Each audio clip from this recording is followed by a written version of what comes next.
If you expect that there's some magic formula that the minister has got a black box out of which he'll keep on pulling out goodies for you, then you deserve to perish.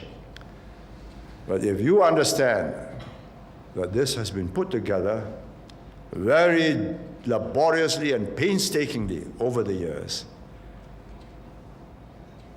learned empirically, tested, worked, implemented. Tested, didn't work, discarded. And that this combination isn't doing so badly for you, then you will stay on high growth. You will still be on the high road. So if you ask me, will we become another slow-growing developing country? My answer is, it depends upon you. I know that there is a group in the government that can make sure, provided they are able to get your support for the long-term policies they are pursuing, to keep you on that high growth. But if pressures grow on the ground for immediate results and giveaways, then you go down like all the other graphs you have seen. My generation has done its share, put in place a system that is clean, effective, and efficient. Basically honest. I have put in place also men of ability and integrity. I cannot make you vote for them. They have to do it. And you've got to know why you ought to vote for them. For this next phase, we need many of our own to be more enterprising, more innovative, willing to strike out on their own, to create small and medium enterprises, and so create jobs and wealth. This is a period of rapid technological change, and many startups are going to succeed. Many will also fail. You can't make an entrepreneur out of everybody. There are some who are not adventurous, who would rather not take the risk. Having said that, I think there is such a thing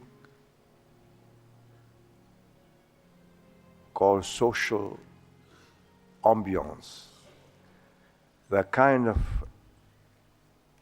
attitudes, values which a society cultivates and admires and encourages.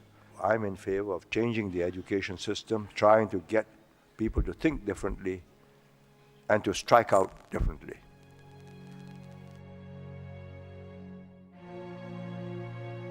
What will affect your generation's lives more profoundly than any other factor is the increasing speed of scientific and technological change. Your lives will become healthier and longer because the human genome has been mapped. There will be a flowering of discoveries in biotechnology over the next few decades.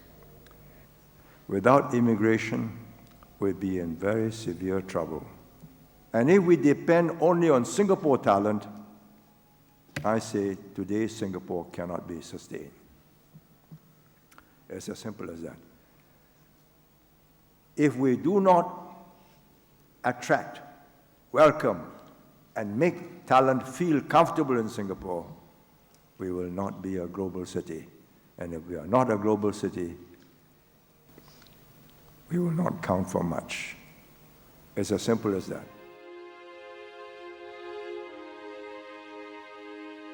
So our future depends on Singaporeans realizing that we always have to be different. Cleaner, more transparent, more efficient, always better.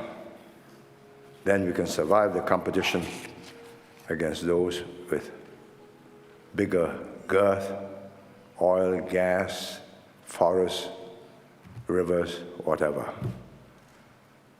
And the next 40 years, if we keep to those principles,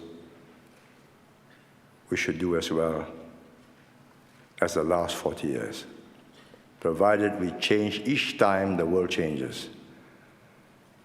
In most democratic countries, you win an election and suddenly you're a minister. You know precious little. We make great promises. You're a great speaker. You've created a buzz. Then you got to deliver. And you have no idea what to do. And if you don't have outstanding public servants to guide you and get you onto a practical course, country gets into trouble. Here we try our very best to get people of integrity and ability and commitment to come in early in their 30s, so that by the time, after 2 or 3 elections, about when they are in their 40s and late 50s, or middle 50s, they would have been sufficiently tempered from experience and actually on the job interacting with the ministers to know exactly what they should do and how to get people to support a policy.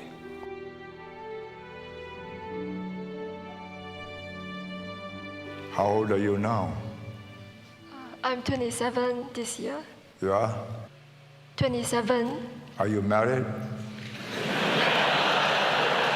No. You are doing a PhD? You are doing a PhD? Yes. Yeah. Well, when will you finish your PhD?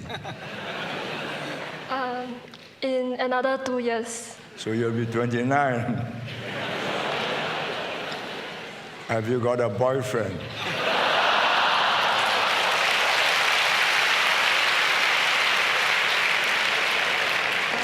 No. My advice is, please don't waste time.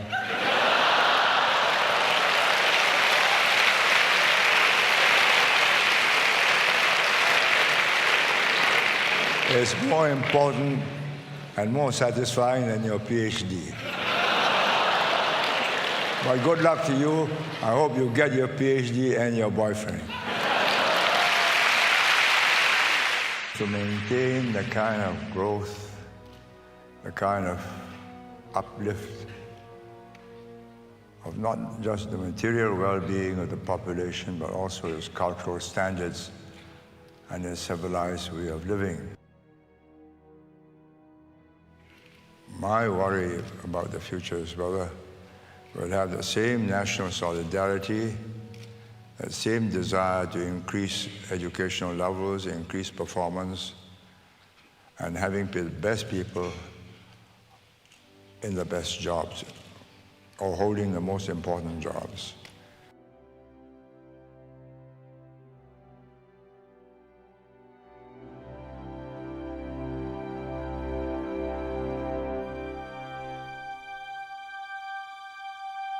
Thank you.